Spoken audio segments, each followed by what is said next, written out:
por la bienvenida. Buenas tardes, como les decía, gracias por la bienvenida. Voy a iniciar la ponencia. El día de hoy vamos a tratar dos temas. Uno de ellos, dentro de los temas a tratar para su capacitación como SERUMS, es el manejo integral del paciente con tuberculosis en el primer nivel de atención. Quien les habla, ya habiéndome presentado, soy la licenciada en enfermería Nuri Natalie Chumpitas Valdivia, con más de 10 años de experiencia en el primer nivel de atención del Ministerio de Salud. Bien, voy a continuar con la ponencia. Durante este tema vamos a tratar los siguientes ejes temáticos. Entre ellos está la definición, causa y síntomas, datos clave, estadística, epidemiología, evolución natural de la enfermedad, grupos de riesgo, algunas normas técnicas que considere de relevancia para tratar este tema, prevención, terapia preventiva y tratamientos. Antes de pasar a hablar de manera más explícita de la enfermedad, quisiera darle a conocer qué es lo que opina, cómo lo define la Organización Panamericana de la Salud.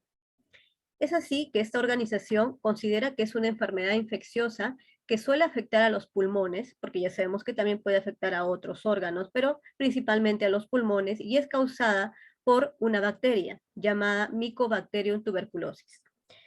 Se transmite de una persona a otra a través de gotitas de aerosol, suspendidas en el aire, expulsadas por personas infectadas o con la enfermedad pulmonar activa y que contagian a aquellas personas sanas. Ya sabemos que se puede transmitir por esas gotitas de aerosol, de saliva, cuando hablamos, tosemos, estornudamos, emitimos esas gotitas de esa manera.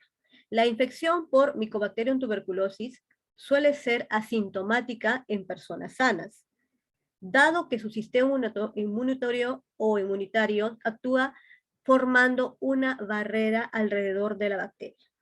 Es decir, aquellas personas que no manifiestan la enfermedad de manera activa, están en ellos una infección latente. Ya más adelante les voy a indicar en detalle qué quiere decir esa diferencia.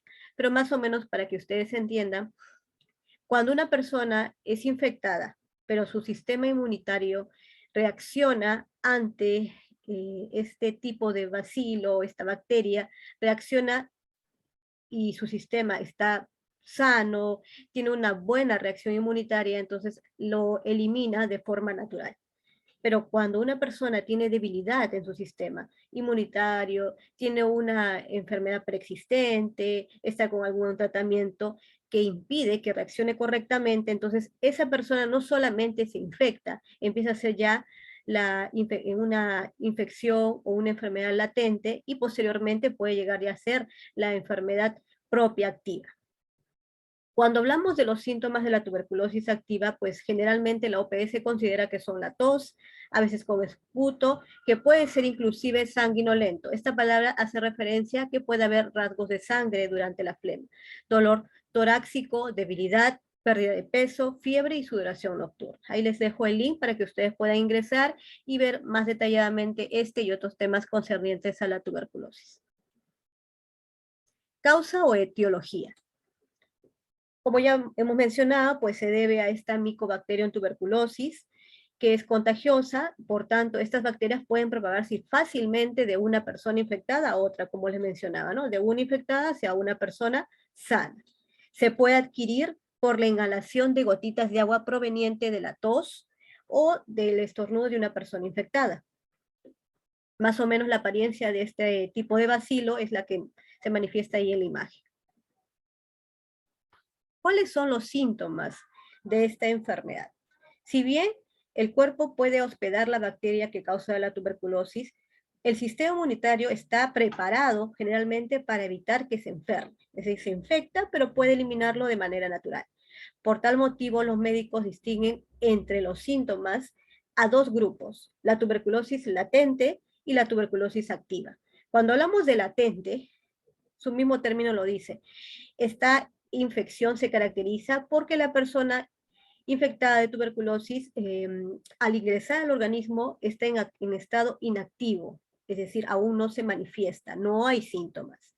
La tuberculosis latente, también llamada tuberculosis inactiva, no es contagiosa. Eso hay que tenerlo muy claro. La persona que tiene eso no manifiesta ser contagiosa, pero sí lo tiene en su organismo, puede convertirse en tuberculosis activa, por lo que el tratamiento es importante. Es decir, hay que identificar a tiempo a aquellas personas que tengan la tuberculosis latente para evitar que realicen o que desarrollen la tuberculosis activa y por lo tanto ahí se convierta ya en un estado contagioso.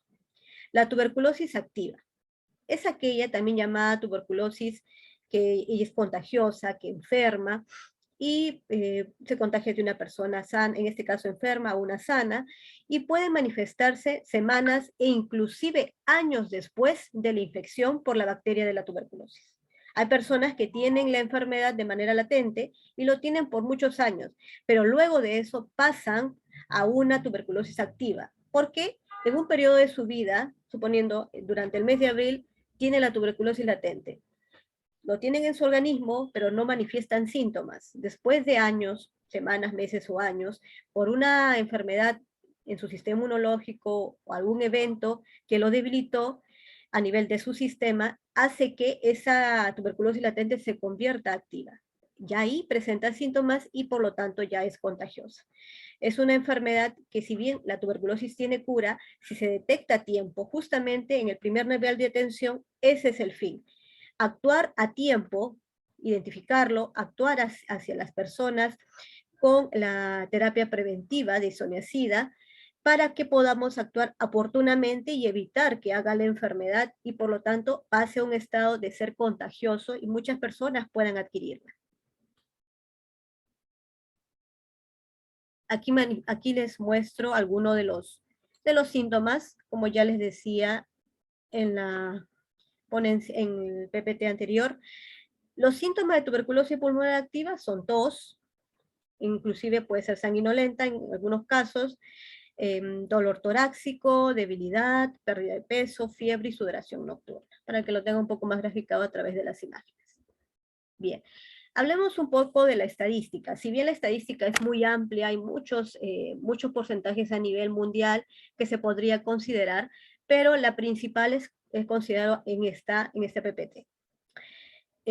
Según lo manifestado por la OPS, considera que el 291.000 casos nuevos y 27.000 muertes por tuberculosis. Esa es la cantidad que se presenta a nivel mundial.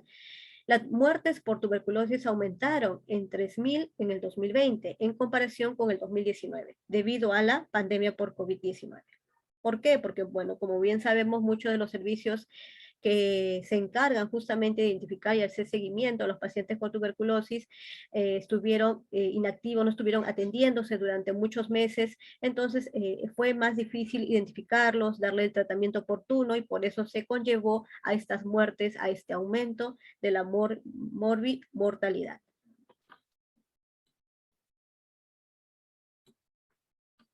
Se estima que en el 2020 enfermaron de tuberculosis 9.9 millones de personas en todo el mundo. Imagínense cuánto ha repercutido. Justamente durante la pandemia se dio ese cambio. 5.5 millones de hombres y 3 millones de mujeres. Y 1 millones de niños. La tuberculosis está presente en todos los países de Latinoamérica, del mundo, y es curable y prevenible. Eso tenemos que siempre tenerlo en cuenta durante nuestras atenciones en el primer nivel de atención. Es prevenible.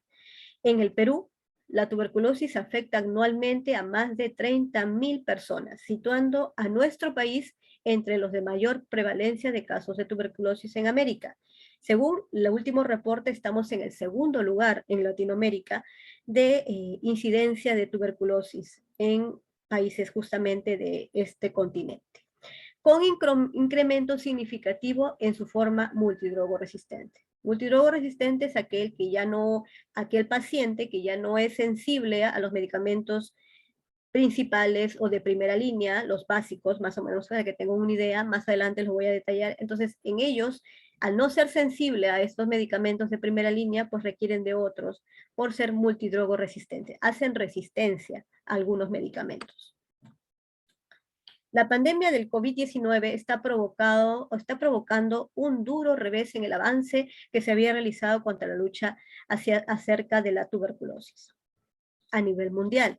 Los modelos sugieren que a consecuencia del COVID-19 habrá una caída del 50% de la detección de casos de tuberculosis, ocasionando a la vez más de 400.000 muertes adicionales en TB.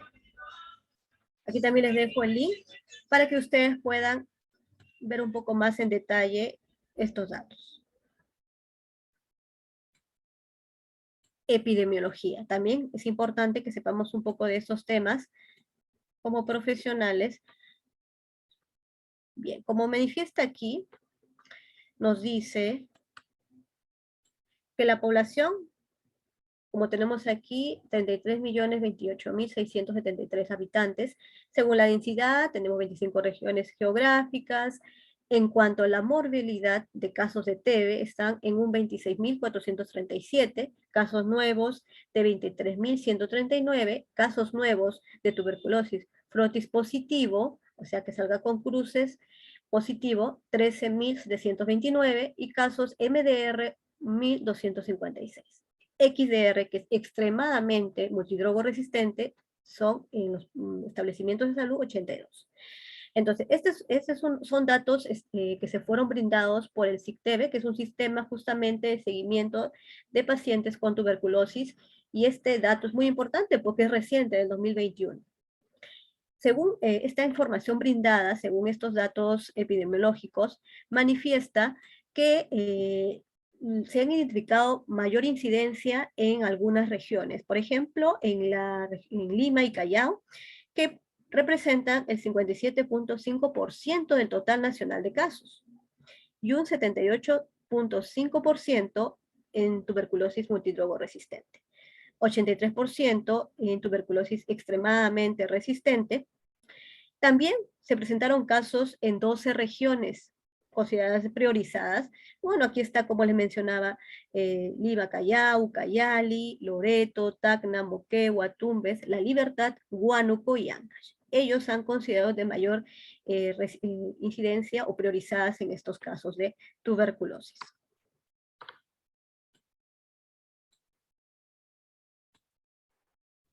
Bien. Aquí les muestro un poquito en detalle el número de casos de tuberculosis según el reporte del sistema o el SICTEB. Como ustedes pueden visualizar, el mayor porcentaje se evidencia en las etapas de vida del adulto y adulto mayor. Eso nos quiere decir, como bien acá manifiesta, en el adulto mayor, en el adulto, en un adulto 43% y en el joven 31%. Quiere decir que en estas joven y adulto es la mayor cantidad o porcentaje de personas con tuberculosis en el Perú. En menor porcentaje en el niño, así como en el adulto mayor. Pero no hay que dejar de lado este grupo poblacional, porque si bien ellos en su mayoría son contactos, si se detectaran a tiempo, se previniera o se brindara la terapia preventiva con isoniazida, evitaríamos más casos, más propagación de esta bacteria o enfermedad hacia otras personas. Entonces recordemos que nuestro grupo poblacional o poblacional que más incidencia o porcentaje tiene de tuberculosis es el joven y el adulto. Entonces, justamente durante nuestras visitas domiciliarias, a ellos hay que poner hincapié en las capacitaciones, sesiones educativas, información o orientación que se brinde para identificar a tiempo casos de tuberculosis en estos grupos de la población. Bien, otro punto importante de relevancia es la evolución natural de la infección de tuberculosis. Es importante que tengamos en cuenta que la evolución normal, como le mencionaba hace un momento, radica en que la persona cuando se infecta, al inicio no manifiesta justamente los síntomas, es infectada, pero el organismo de manera natural, existe como se dice una infección primaria. De manera natural lo elimina su sistema inmunológico y desaparece la infección. Pero existe otro grupo de la población que por diversos factores, ya sean socioeconómicos, factores genéticos, que también influyen mucho, se ha demostrado que genéticamente existen personas que están más propensas a desarrollar la enfermedad, la alimentación, personas desnutridas, con alguna enfermedad preexistente, diabéticos, personas con tratamientos de corticoides, etcétera. Personas que tengan algún compromiso en su sistema inmunitario son más propensos a que al tener contacto con una persona con tuberculosis y al infectarse, quede en un estadio latente o pase rápidamente a un estadio subclínico y por lo tanto ya la infección o la activación de la tuberculosis. Cuando hablamos de latente, como les mencionaba, es un periodo en que la persona no manifiesta síntomas, pero sí está infectada. Entonces, no contagia, pero si se detecta a tiempo, puede evitarse que pase al estadio de una tuberculosis activa. Cuando ya pasa a ese periodo subclínico y activo de tuberculosis propiamente, ya es un estadio donde la persona va a contagiar a otras personas a través de las gotitas de saliva emitidas de forma aerosoles, cuando estornuda, cuando tose, inclusive hasta cuando canta también se dice. Entonces, esas gotitas al contagiar hacen que, como sabemos, es una enfermedad muy contagiosa. Entonces, eso no se puede evitar. No se puede evitar la propagación cuando ya la persona esté infectada. Contagia justamente a los miembros que comparten el núcleo familiar, personas con las que trabaja. Entonces, es muy contagiosa la enfermedad, pero recordemos que es prevenible y es innecesario, muy necesario que se identifique y prevenirla en el estadio latente. No buscarlo o no identificarlo cuando ya está manifestando los síntomas, porque sabemos que ahí no solamente esa persona tiene esos síntomas, ya contagió a muchas más. Algo importante que también tenemos que tener en cuenta es que, como les decía, para que tengan un poquito más claridad acerca de lo que les decía del periodo latente, del periodo de la infección o ya de la propia enfermedad, cuando hablamos de infección, el bacilo de tuberculosis está inactivo en el cuerpo, es decir, no manifiesta síntomas. La prueba cutánea o el PPD generalmente resulta positivo. El PPD es una prueba que se realiza en el antebrazo, en la parte del antebrazo, en la parte de aquí, y ahí lo realiza, bueno, una enfermera que tenga conocimiento para hacerlo, con una prueba, se hace con una prueba especial, justamente es una prueba cutánea, donde se realiza para saber si la persona ha tenido contacto con con una persona infectada por tuberculosis.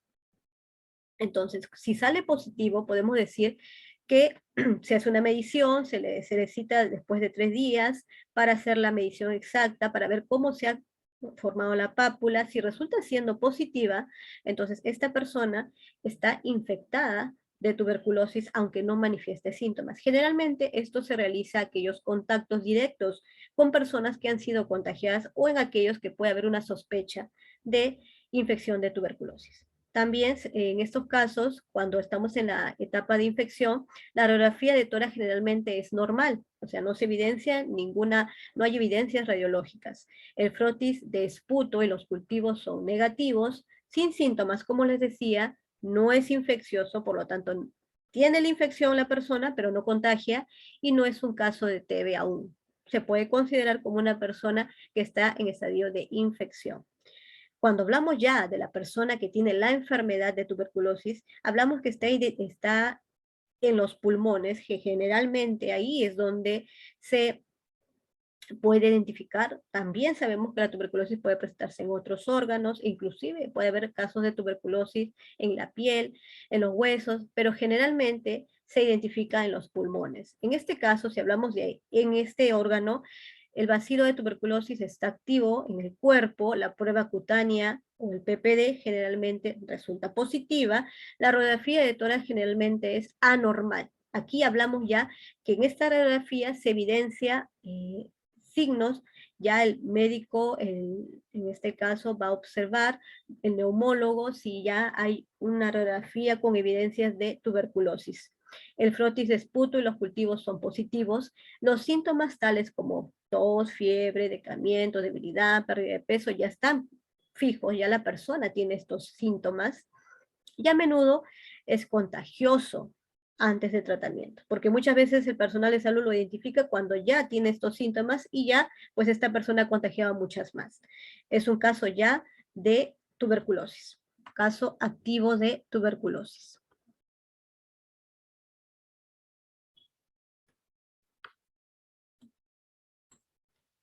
Cuando hablamos de los grupos de la población en riesgo, generalmente se considera pues a las personas que son, como hemos dicho, personas jóvenes o adultas, pero dentro de ellas existen aquellos que están que un mayor riesgo por su estado de salud. En primer lugar está aquellas que padecen del VIH, el virus de inmunodeficiencia humana, en un mayor porcentaje. También tenemos aquellas personas con silicosis, con diálisis o enfermedades crónicas, con tratamiento de glucocorticoides o corticoides, y así en menor grado. Pero también sobresale las personas con diabetes, que ya sabemos que son personas que tienen debilidad en su sistema inmunológico. Existen otros, también aquellos que tienen alguna maleficia, o sea, un cáncer o un tumor, bueno, aquí se manifiesta en inglés. Entonces, si tienen personas con este tipo de enfermedades crónicas, son más susceptibles, se considera como grupos en riesgo para presentar o manifestar la enfermedad de la tuberculosis.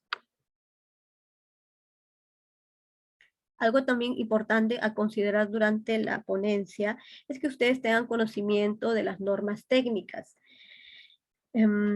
Por ejemplo, en el caso para identificar dos de ellas, en el 2013 es la norma técnica de salud, la número 715 de 2013, la que manifiesta los lineamientos generales acerca de la atención integral en pacientes con tuberculosis, que actualmente sigue en curso, pero hubo una actualización durante la pandemia. Justamente el COVID-19 fue un punto de partida para algunas modificaciones en donde se da otra resolución del número 920 en 2020, en donde específicamente fue publicada el 9 de noviembre del 2020. Por ejemplo, es esta de aquí. Le voy a dar un poquito sobre, a ver, vamos a ver, aquí. Entre todos los datos que consideré de relevancia, hablaba sobre la cartilla orientada al chequeo de la atención integral de tuberculosis y COVID-19 de uso de las IPRES. Hay mucho por detallar durante esta norma técnica, pero lo de relevancia es este de aquí, acerca de, manifiesta que los principales factores y grupos de riesgo para tuberculosis menciona que es todo paciente con síntoma respiratorio, siendo o no caso sospechoso, probable o confirmado de COVID. Miren, tengan en cuenta este enunciado. Debe ser tamizado a identificar al menos un factor y o verificar que pertenece a los siguientes grupos de riesgo para tuberculosis, siendo contacto con persona afectada con tuberculosis y o fallecido por tuberculosis, comorbilidades, diabetes, mielitis, insuficiencia renal crónica, como hace un momento le mencionaba. Ese cuadro que le presenté hace un momento es a nivel mundial, pero si bien sabemos esta norma técnica es en el Perú y considera muchos los aspectos de otros países, por eso que aquí lo considera como principales factores de riesgo. Diabetes mellitus, insuficiencia renal crónica, tratamiento inmunosupresor, neoplasia maligna y otros, y coinfección con VIH.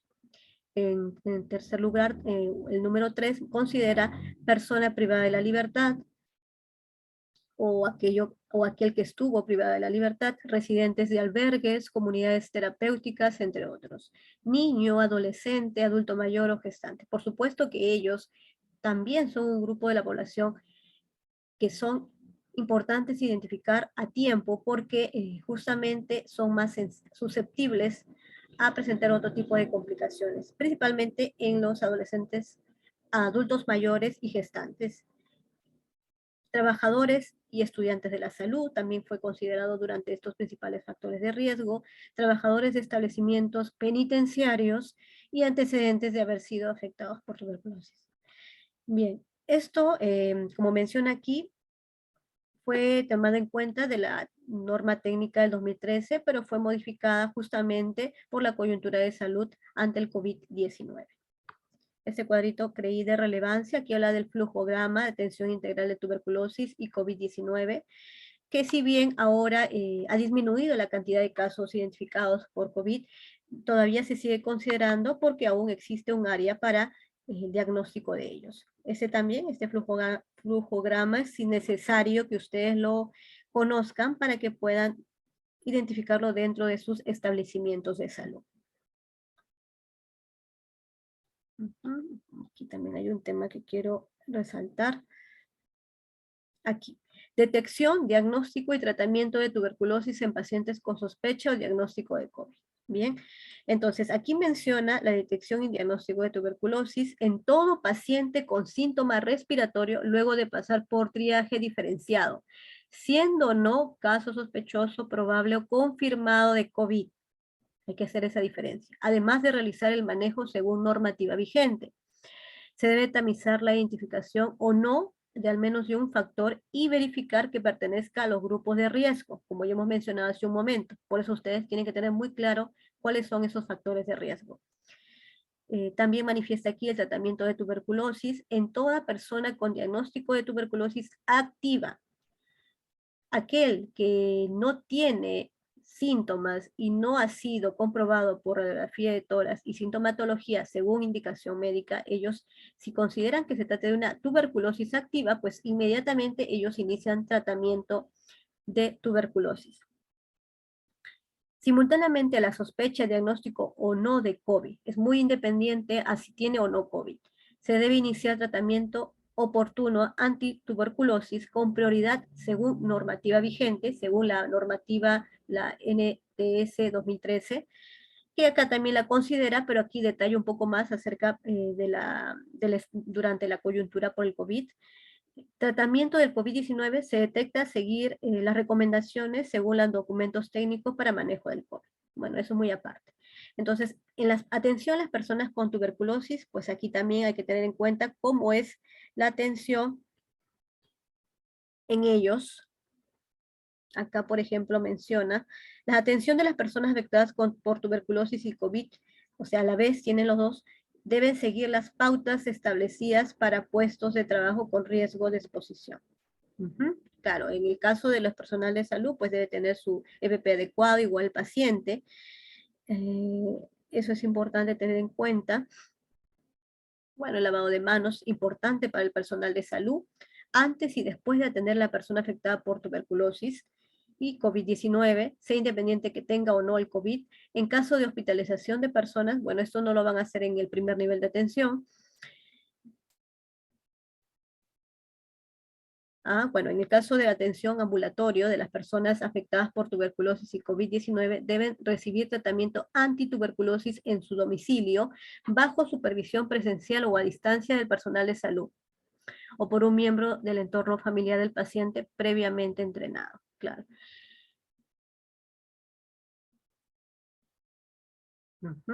Medidas de control en las infecciones de tuberculosis.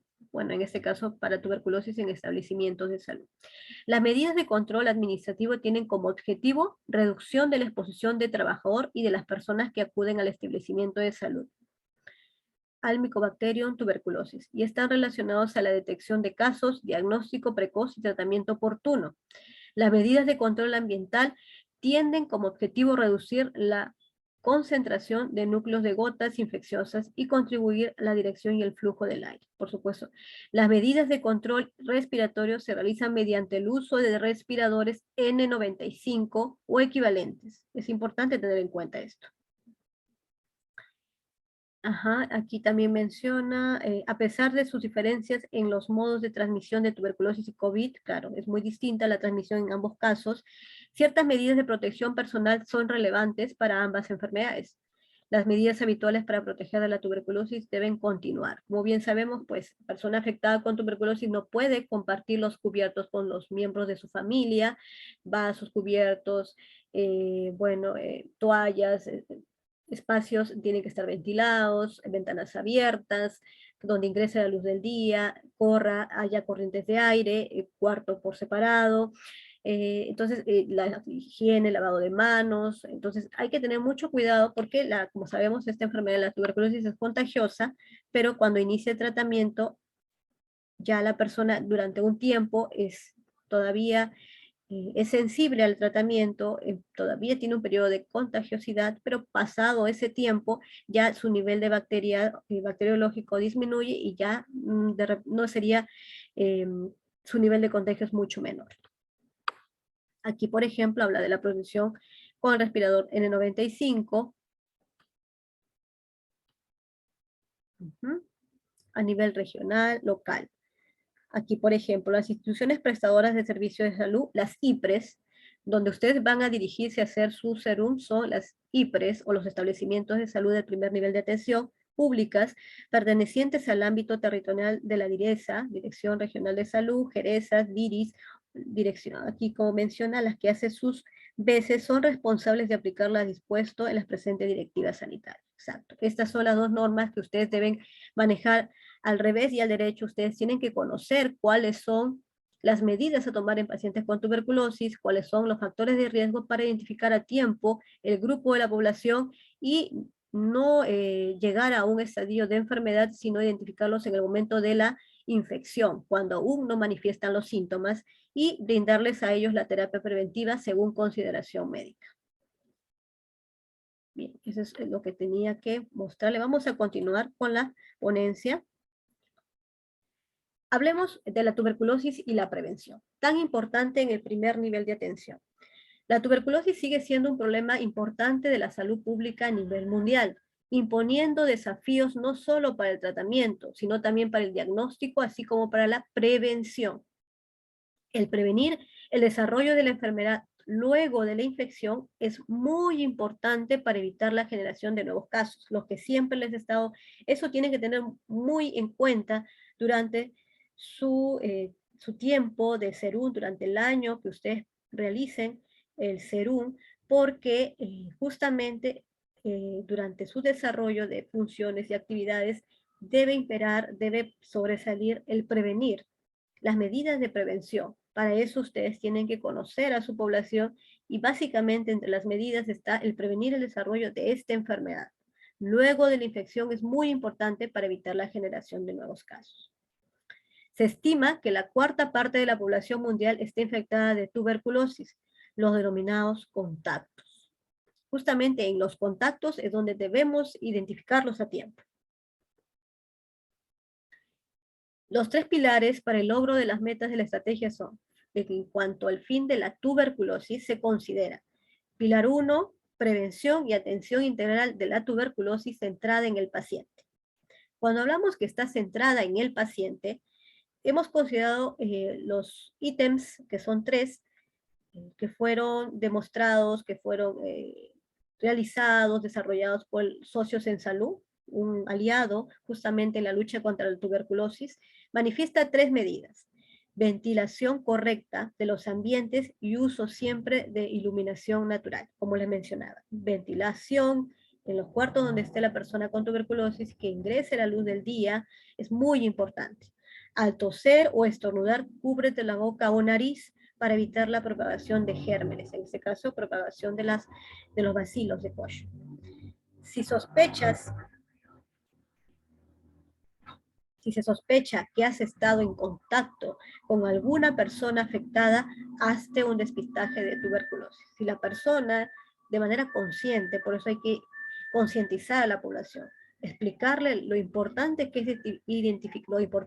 es identificar de manera oportuna la tuberculosis en los miembros de tu familia o en ti. Entonces, si hay esa sospecha, es mejor hacerse la prueba de esputo, que es la más común, y poder saber si esta persona ha tenido contacto. Si en la prueba sale negativo, pues de repente si ya existe una sospecha de que has estado en contacto con una persona diagnosticada con tuberculosis que ha tenido síntomas, se te realizará la prueba de PPD por consideración médica, y con eso podrás saber si realmente está infectado, si la prueba sale positiva. La terapia preventiva también radica o está indicada en quienes se han descartado enfermedad de tuberculosis activa. y diagnosticado tuberculosis latente, perteneciente al grupo de riesgo. Bien, entonces tengamos en cuenta que esta terapia está indicada a aquellos que se ha descartado enfermedad de tuberculosis activa. ¿Qué quiere decir? Que no tiene síntomas, pero se tiene que realizar, se tiene que a ellos iniciarle la terapia preventiva, que es con que lo que generalmente se realiza aquí en el Perú es con la isoniazida. Y aquellos que han sido diagnosticados con tuberculosis latente, perteneciente al grupo de riesgo. Ya hemos hablado de los grupos de riesgo anteriormente para que ustedes ya tengan conocimiento quiénes son. Menores de 5 años que son contacto de caso índice con tuberculosis pulmonar, independientemente del resultado del frotis sputum, del caso índice y del resultado del PPD del menor, independientemente si ha sido un contacto del caso de tuberculosis pulmonar, o sea, que ya ha sido identificado, que ha sido diagnosticado, en ellos se inicia la terapia preventiva. En personas, también en personas entre 5 y 19 años con PPD igual o mayor a 10 milímetros, es lo que le decía. Esa prueba cutánea se realiza en el antebrazo, entonces si es igual o mayor a 10 milímetros, ya estamos hablando del inicio de terapia preventiva. Y que son contactos de caso índice con tuberculosis pulmonar. Estas son las consideraciones. Personas con diagnóstico de infección por VIH, independiente del resultado del PPD. También ellos se les inicia. Aquellos convertidos o que tengan conversión reciente, menos de 2 años del PPD, trabajadores de salud y en personas que atiendan a poblaciones privadas de la libertad.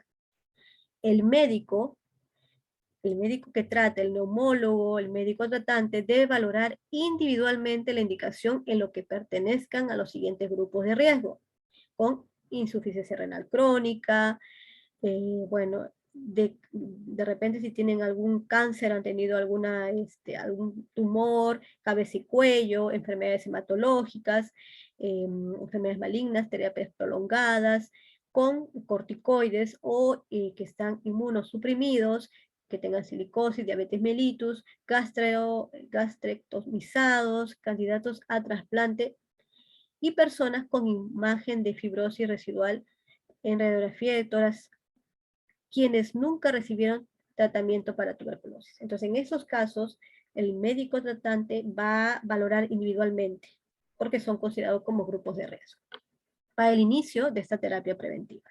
Esto que les estoy manifestando está en la norma técnica actual de salud, que está en curso del 2013 del Ministerio de Salud.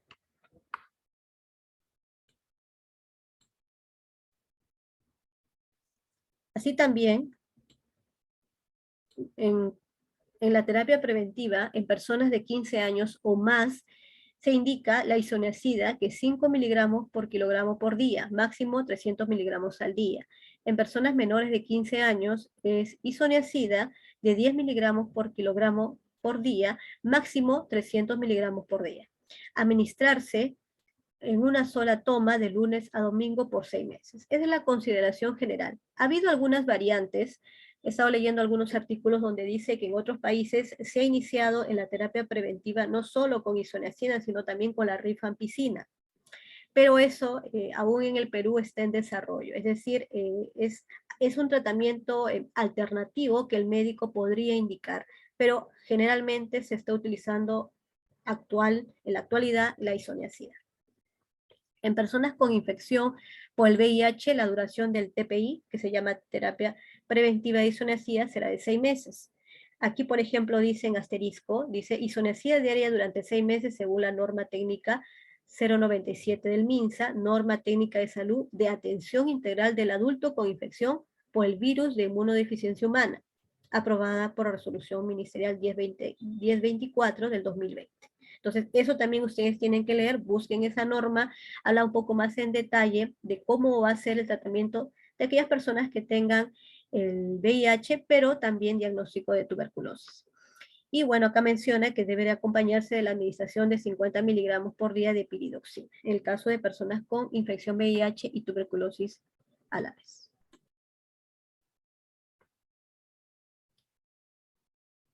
Aquí menciono también el tratamiento contra la tuberculosis, el tratamiento de primera línea o pacientes sensibles, la dosis de medicamento antituberculosis de primera línea para personas menores de 15 años está considerados la isoniazida,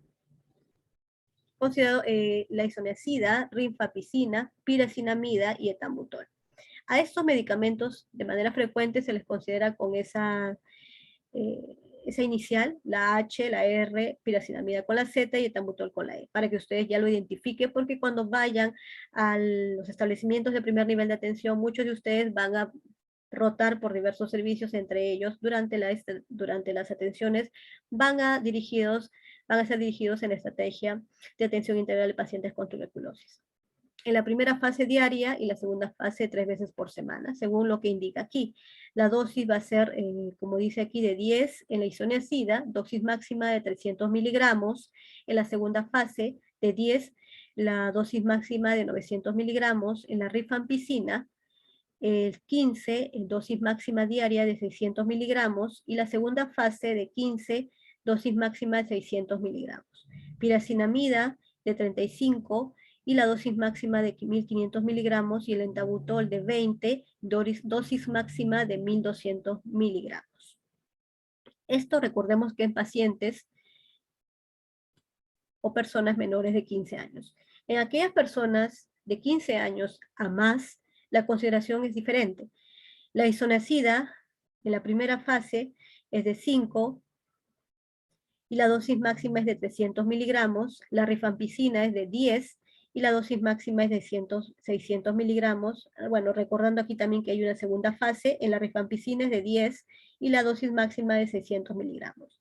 En el caso de la piracinamida y etambutol, considerados solamente en la primera fase, tenemos en la piracinamida de 25, dosis máxima 2000 miligramos, y el etambutol de 20, dosis máxima de 1600 miligramos. Todas estas dosis son en promedio un estándar considerado por el Ministerio de Salud.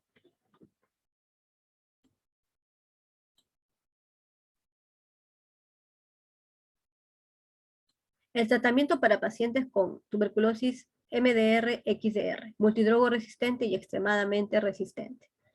Como su mismo nombre lo dice, son resistentes a los medicamentos de la primera línea, son resistentes a los medicamentos núcleo, por eso que tienen que iniciar otro tipo de medicación. En este caso, hubieron variaciones, del 2015 al 2018. En el 2018, que es lo que actualmente rige, según lo manifestado en la norma técnica actual del 2013, manifiesta que hay un esquema estandarizado, que es la canamicina, levofloxacina, etionamida, cicloserina, piracinamida, etambutol, y también existe un esquema empírico e individualizado.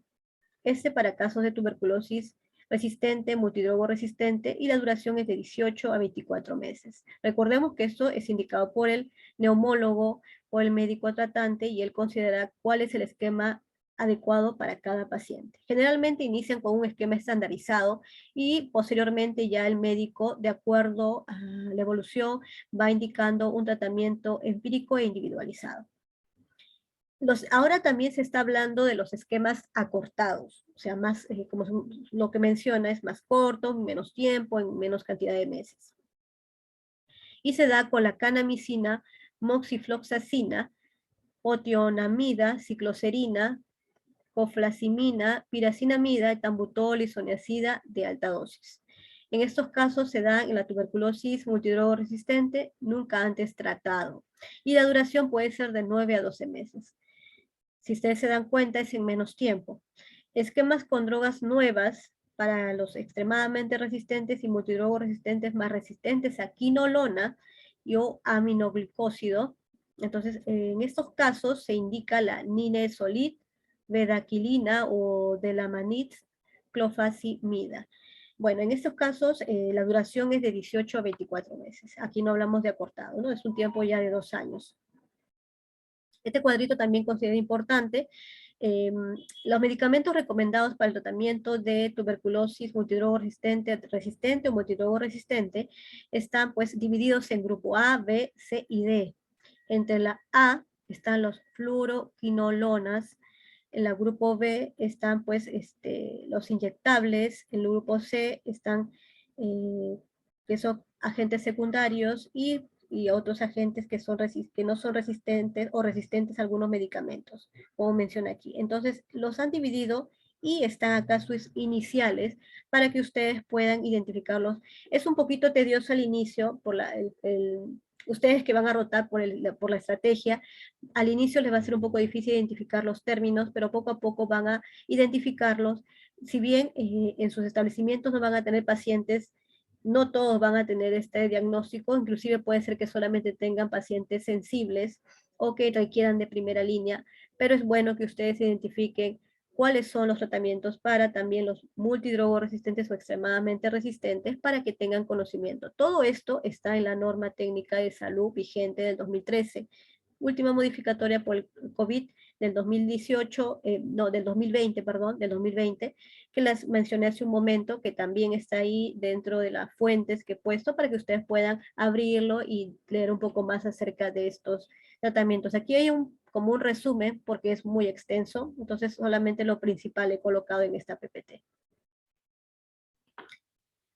Un videíto que también considero importante que ustedes lo tengan, bueno, lo vean para saber un poco y concientizar a la población y ustedes mismos como profesionales de la salud.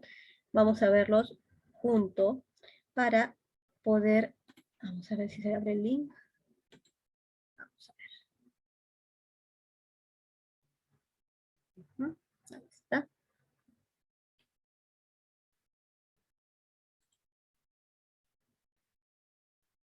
La pandemia del COVID-19 ha tenido un gran impacto en la calidad de vida y el bienestar de toda la población, debilitando los sistemas de salud y revirtiendo años de progreso en la prevención y tratamiento de varias enfermedades. En el campo el caso de la tuberculosis ha tenido un gran impacto. Por primera vez en más de una década, las muertes por tuberculosis aumentaron. 3.000 vidas más en el 2020 que el año anterior. La buena noticia es que podemos cambiar este escenario al invertir recursos necesarios para garantizar el acceso equitativo a la prevención, diagnóstico y atención centrada en las personas y al tratamiento de la tuberculosis. Los países de las Américas pueden poner fin a esta enfermedad y así garantizar el derecho a la salud para todos y todas, sin dejar a nadie atrás. Invirtamos en tratamiento en la salud. 24 de marzo, Día Mundial de la Tuberculosis. Esto fue un video realizado por la OPS, que también me pareció importante que ustedes lo tengan. Bien, voy a regresar a mi, un momentito, por favor. Aquí. Bien.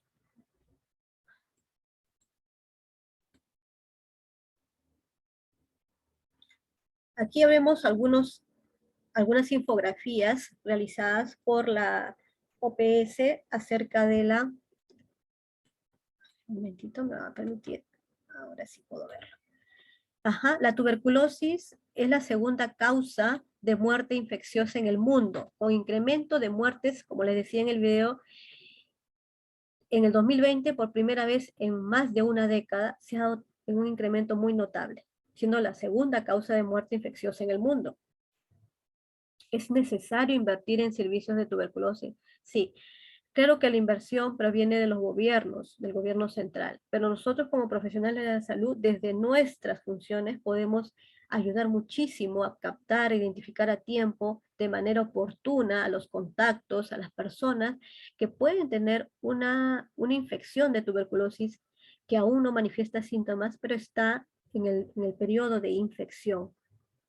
Y que si se identifica a tiempo, podemos evitar con la terapia preventiva, el TPI, para justamente en esos grupos de riesgo brindarles esa terapia preventiva para evitar que hagan la enfermedad propia de la tuberculosis. ¿Es necesario reforzar los sistemas sanitarios? Pues sí, la preparación ante la pandemia y acabar con las muertes prevenibles. La desnutrición, la pobreza, así como el VIH, la diabetes y el tabaco se encuentran entre los principales factores que favorecen la epidemia de tuberculosis. Recordemos que aún es un problema de salud pública la tuberculosis. Aquí menciono otra vez, sí, es necesario invertir. para fomentar la colaboración, la acción, la rendición de cuentas entre sectores para poner fin a esta enfermedad. Ya conocemos cuál es la fecha que se celebra el Día Mundial de la Tuberculosis, el 24 de marzo.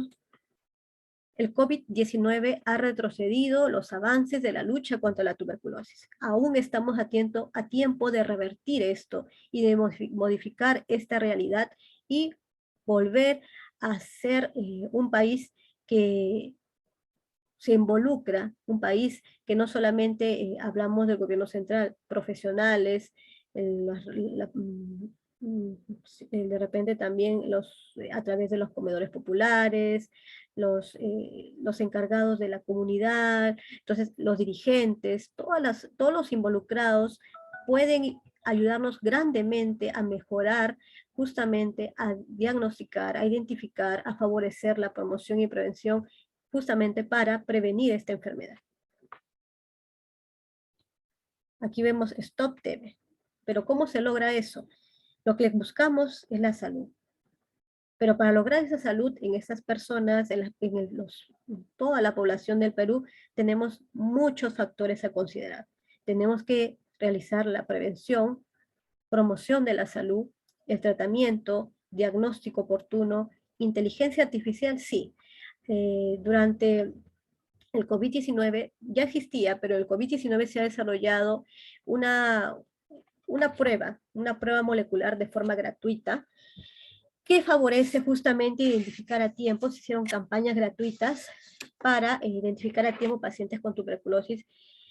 En estas personas, para identificar a tiempo, se realizó una radiografía de tórax o tamizaje radiológico, pero también se realizó una prueba molecular llamada GeneXpert,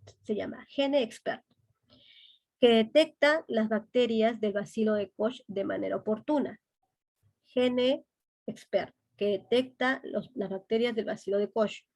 Esta prueba molecular fue realizada de manera gratuita, es una prueba gratuita realizada por el Ministerio de Salud. Hicieron campañas durante todo este tiempo de la coyuntura por el COVID y aún se sigue realizando. Es de gran ayuda.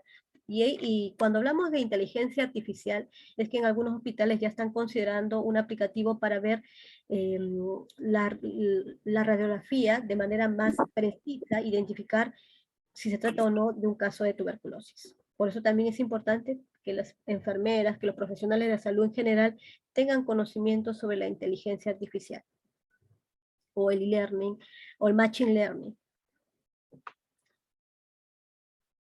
Eso sería en cuanto al tema de la atención integral del paciente con tuberculosis. Hay que invertir para poner fin a la tuberculosis mediante tratamiento, diagnóstico, medidas de prevención, promoción, para salvar vidas valiosas de nuestro país. Esto sería en cuanto a este tema. Ahora vamos a pasar ya a las enfermedades crónicas no transmisibles en el primer nivel de atención. Como ya ustedes saben, bueno, aquí les presento, acá está mi nombre. Vamos a hablar un poquito de este tema, lo más resaltante. Entre los datos estadísticos, en el mundo, las enfermedades no transmisibles matan a 41 millones de personas cada año, lo que equivale al 71% de las muertes que se producen en el mundo, siendo las enfermedades cardiovasculares las que constituyen la mayoría de las muertes. Por tanto, estas enfermedades no transmisibles constituyen el 17.9 millones cada año. Específicamente en el Perú, las enfermedades crónicas no transmisibles figuran como el 58.5% de las enfermedades con mayor incidencia y al mismo tiempo son las que producen mayor discapacidad. En el 2015, el 9.5% de la población fue diagnosticada con hipertensión arterial y un 2.9% eran portadores de diabetes mellitus. Esta información fue encontrada según lo manifestado en el Instituto Nacional de Estadística e Informática, INEI, en el 2016.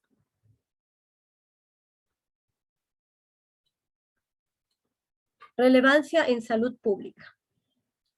Sí, existen enfermedades que aún prevalecen. Si bien hemos hablado también de otras, como la tuberculosis, también las enfermedades crónicas no transmisibles aún tienen relevancia en la salud pública. ¿Por qué? Porque tienden a ser de larga duración y resultan de la combinación de factores genéticos, fisiológicos, ambientales y conductuales. Siendo los principales tipos las enfermedades cardiovasculares, como los ataques cardíacos y los accidentes cerebrovasculares, el cáncer, las enfermedades respiratorias crónicas, como la enfermedad pulmonar obstructiva crónica y el asma, y también la diabetes. Problemática. ¿Cuál es la problemática? ¿Por qué consideramos que estas enfermedades crónicas no transmisibles se consideran un problema para la salud pública? En el Perú, como en otras partes del mundo, se viene registrando un incremento en la longevidad de las personas. Actualmente, en 3.345.552 de los habitantes del país son personas adultas mayores, según el PAN, el Programa de Atención del Adulto Mayor, lo que equivale al 10.4% de la población total. Según las proyecciones demográficas, para el 2020 se espera que dicha cantidad ascienda a 3.593.054 y para el 2050 a 8.7 millones. Si bien se han identificado situaciones problemáticas, aún continúa siendo una problemática estas proyecciones para este grupo de la población en el Perú, tales como: ¿cuáles son? Falta de acceso a servicios de salud, educación, pensión. Muchos de los adultos mayores no tienen una pensión, son personas que trabajan del día a día, así como cifras preocupantes sobre violencia y discriminación por motivos de edad. Entonces, como sabemos, en el país predomina la informalidad. Muchos de los adultos, jóvenes y adultos se dedican a trabajos de manera temporal. Entonces, cuando llega el estadio de ser, o la etapa de vida adulto mayor, pues ellos no cuentan con una pensión y por lo tanto también el aspecto socioeconómico influye justamente como una problemática para el desarrollo de factores de riesgo o estas enfermedades crónicas no transmisibles. Aquí podemos ver la fuente para que ustedes lean un poquito más sobre este tema.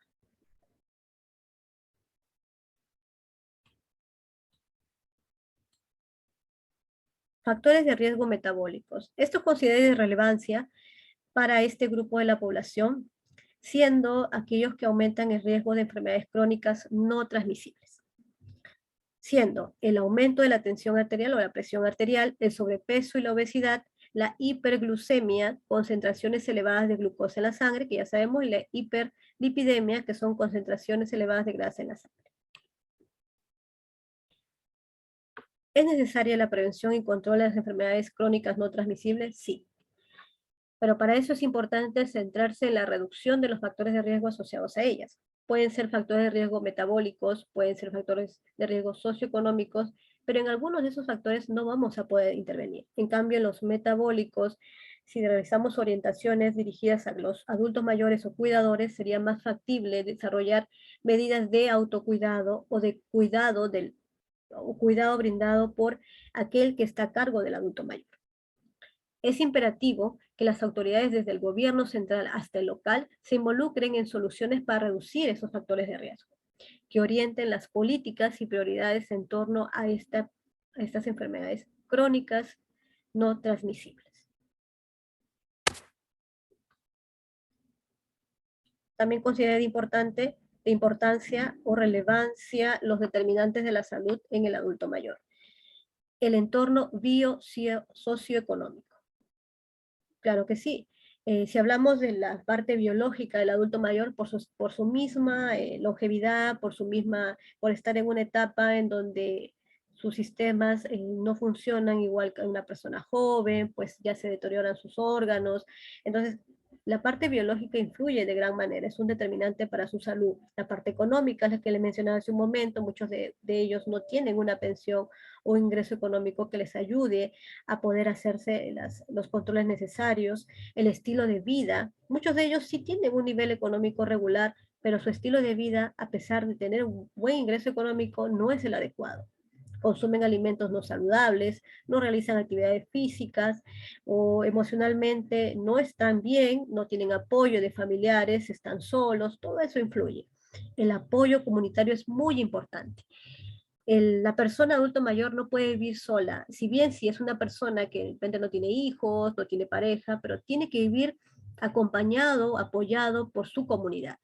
Se le tiene que motivar a que se interactúe con algunos agentes comunitarios, puede ser la iglesia, puede ser el vaso de leche, el comedor popular, de repente si tiene algún tipo de seguro, de salud, de repente participar del grupo de los adultos mayores de esta institución, si pertenece al MINSA, interactuar con adultos mayores. Entonces, la forma, la búsqueda de conectarlos, de ese apoyo comunitario, influye grandemente en su estado de salud y evita la depresión. Y si bien sabemos, la depresión es uno de los factores que influye muchísimo en el estado de salud de las personas, en su autocuidado, en su autoestima y por lo tanto en su autocuidado.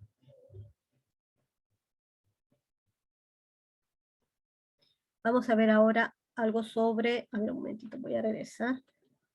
Ajá. Vamos a ver. Ajá. Aquí quiero verlo, aquí está. Un momentito, aquí está. Esto quería darles a conocer. Sí, está compartiéndose. Bien. Este es un programa realizado por el Ministerio de Salud, que consta de varios capítulos, pero el capítulo 1, desarrollado como enfermedades no transmisibles y transmisibles del 2020, realizado por el Instituto Nacional de Estadística e Informática. Aquí consideró varios puntos, pero de los cuales consideré de relevancia, este es un programa, recordemos, hablaba de la hipertensión, cuáles son los porcentajes. Por ejemplo, aquí dice, aquí nos indica que en el Perú, en el 2020, el 16.4% de personas de 15 y más años presentó presión arterial alta, según medición de la ENDES. Aquí, por ejemplo, vamos a ver un poquito más, a ver un tema muy importante de la edad.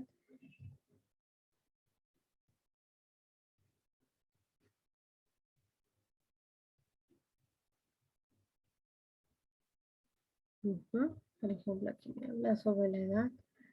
Vamos a ver esta más hacia abajo. Aquí habla de la diabetes mellitus como enfermedad crónica.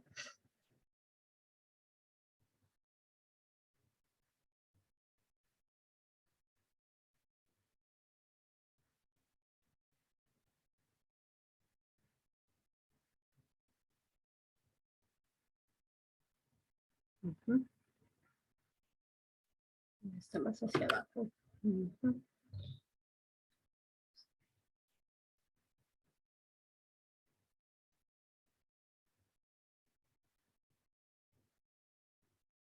Aquí, por ejemplo, nos habla del sobrepeso. En el Perú, el 37.9% de personas de 15 años a más presentó sobrepeso. Imagínense, es un gran porcentaje.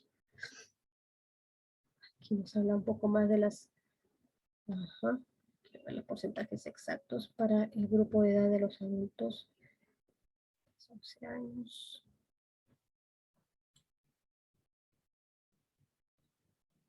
Aquí. Justamente aquí está. Uno de los diagnósticos muy resaltantes en el adulto mayor, aquí, por ejemplo, está bien identificado en este programa, en este documento. Aquí. Por ejemplo, aquí dice valoración de agudeza visual realizada por el personal de salud. Aquí habla de que el 25.6 de adultos de 50 a 59 años de edad recibió valoración de agudeza visual, mayor al grupo de 60 a 69 años. Entonces, en ellos se da un menor porcentaje de evaluación. Mayormente no se realiza. Entonces, eso es lo que falta implementar dentro de los programas de atención hacia el adulto mayor. El 29.3% de adultos de 70 años a más de edad recibió el diagnóstico de cataratas mayor que en el grupo de 60 a 69 años. Es importante que en ellos se realice este tipo de diagnóstico dentro del programa de atención del adulto mayor. Muchas veces, a veces solamente dirigimos las atenciones al niño o adolescente, pero cuando hablamos de la evaluación visual del adulto mayor se da en menor porcentaje. Esta dificultad fue más frecuente en los adultos de 70 años a más, el de ver de lejos, en un 34.7% que en el grupo de 60 a 69 años, que fue un 29.9%.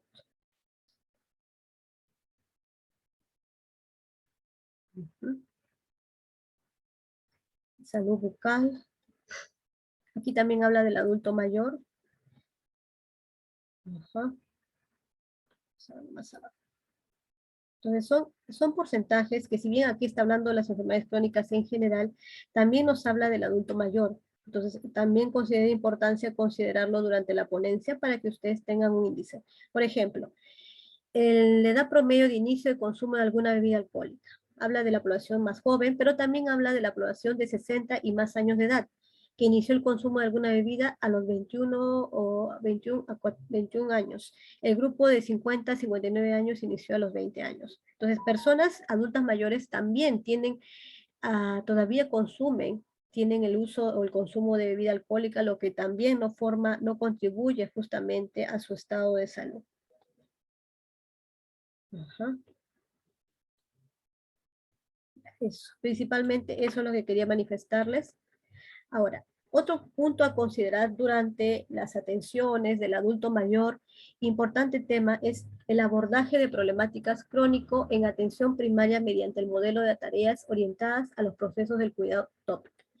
Este es un estudio realizado en el 2020 en el Perú.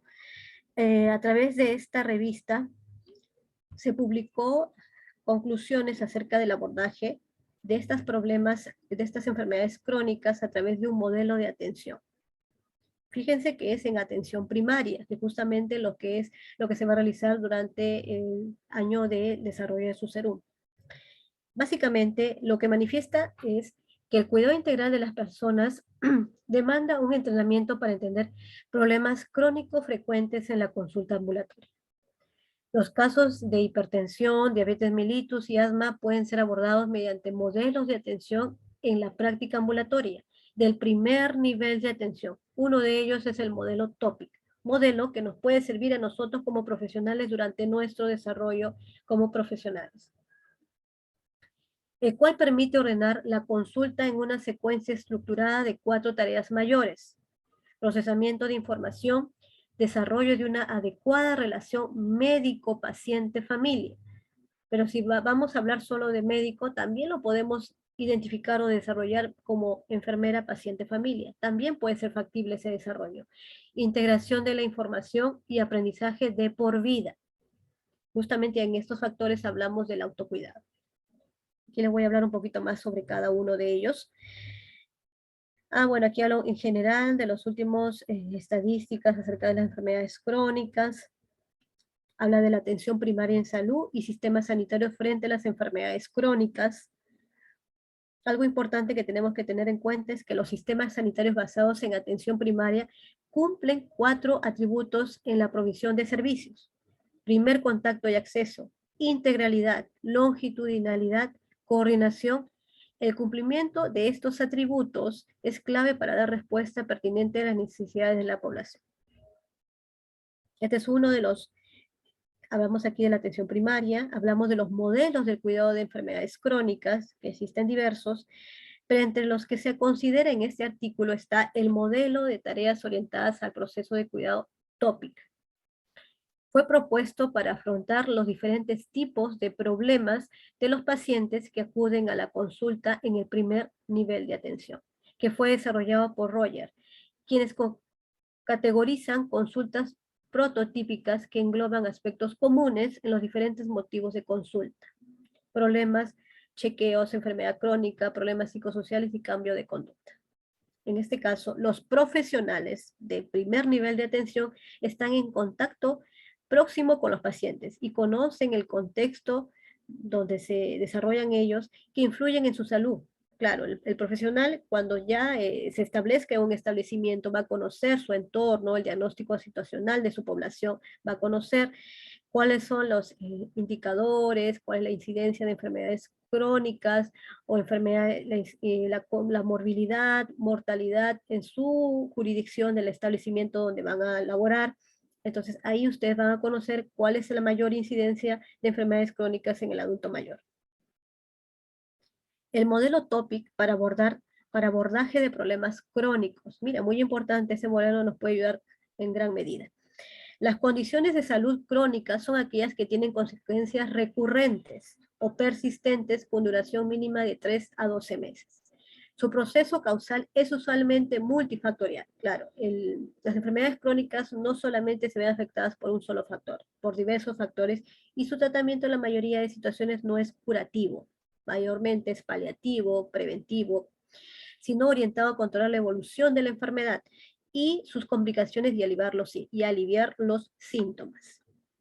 El abordaje de estos pacientes en consulta ambulatoria no debería consistir solo en generar la prescripción farmacológica de manera periódica. Por ello, el modelo TOPIC para problemas crónicos brinda una forma estructurada, o sea, está desarrollada de manera estructurada de atención ambulatoria que incorpora elementos orientados a reducir riesgos potenciales, o sea, dirigido a aquellos riesgos que se puedan dar en el paciente, y optimizar un control sostenible en el tiempo de la enfermedad. Este modelo considera el uso de un lenguaje centrado en la persona, con escucha activa del usuario, considerando sus preferencias y creencias para establecer metas de tratamiento y planes de manejo en conjunto. Es decir, hay que escuchar al paciente para que el profesional establezca metas en beneficio de la salud de él. Ejes prioritarios de plan de enfrentamiento contra las enfermedades crónicas. El eje prioritario está en promoción de la salud, tan importante, acción de vigilancia, evaluación y monitoreo, cuidado integral. Cuando hablamos de promoción de la salud, las acciones dirigidas son a la disminución del tabaquismo, aumento de espacios para actividad física, promoción de alimentación saludable, disminución del consumo de alcohol, etc. Acciones de vigilancia, evaluación y monitoreo que permitan el planteamiento de metas a mediano y largo plazo. Cuidado integral se refiere a las acciones con implementación de líneas de cuidado de los pacientes con enfermedades crónicas en todos los niveles de atención, con énfasis en el primer nivel de atención. ¿Cuáles son los atributos en la atención primaria? Accesibilidad o primer contacto. Entonces, estos son los tópicos, los considerados durante este modelo TOPIC. La descripción. Puerta de entrada al sistema de salud, punto de inicio de atención y filtro para acceder a los servicios especializados. Las ventajas. Disminuye la mortalidad y morbilidad, identificar y resolver mejor los problemas o problemáticas de los pacientes, mejor continuidad asistencial con el médico, hacer un buen filtro, menor porcentaje de costos globales y menor uso de pruebas diagnósticas, tratamientos innecesarios. Claro, es importante accesibilidad al primer contacto, accesibilidad al primer nivel de atención. Si se identifican a tiempo las enfermedades crónicas, se evita justamente ese costo excesivo al Estado, el tener que el paciente, el usuario adulto mayor, dirigirse a los establecimientos de mayor complejidad buscando tratamientos que son a veces innecesarios porque pueden ser atendidos en el primer nivel de atención. Cupo y longitudinal. Ese atributo se menciona o describe la asistencia centrada en la persona a lo largo del tiempo. Por eso se habla de longitudinal. Facilita el cumplimiento del tratamiento de enfermedades crónicas. Esa es una de las ventajas. Mayor identificación de problemas asistenciales. Se establece diagnóstico más preciso y tratamiento adecuados. Aumenta la satisfacción de los pacientes. Aumenta la posibilidad de recibir atenciones de salud preventivas. Menor número de hospitalizaciones. Reducción aproximada del 25% en los costos en atención en salud. Cuando hablamos de la integralidad, se refiere a que cubre todas las necesidades de salud, orgánica, psíquica y social. Ofrece servicios preventivos y curativos. En cuanto a las ventajas, asegura que los servicios se ajusten a las necesidades de salud de la población. Determina los métodos de prevención centrados en la población y los separa de aquellos que son centrados a grupos poblacionales específicos. Es decir, establece que para cada grupo de la población va a ser una atención diferenciada. dependiendo de sus comorbilidades, de sus enfermedades crónicas. Coordinación es muy importante. En el nivel en que se encuentre y entre niveles de atención. Las pacientes que reciben una atención compartida presentan un número más bajo de derivaciones. Es decir, tenemos que derivar a los profesionales de nuestro establecimiento de acuerdo a la enfermedad que presenta.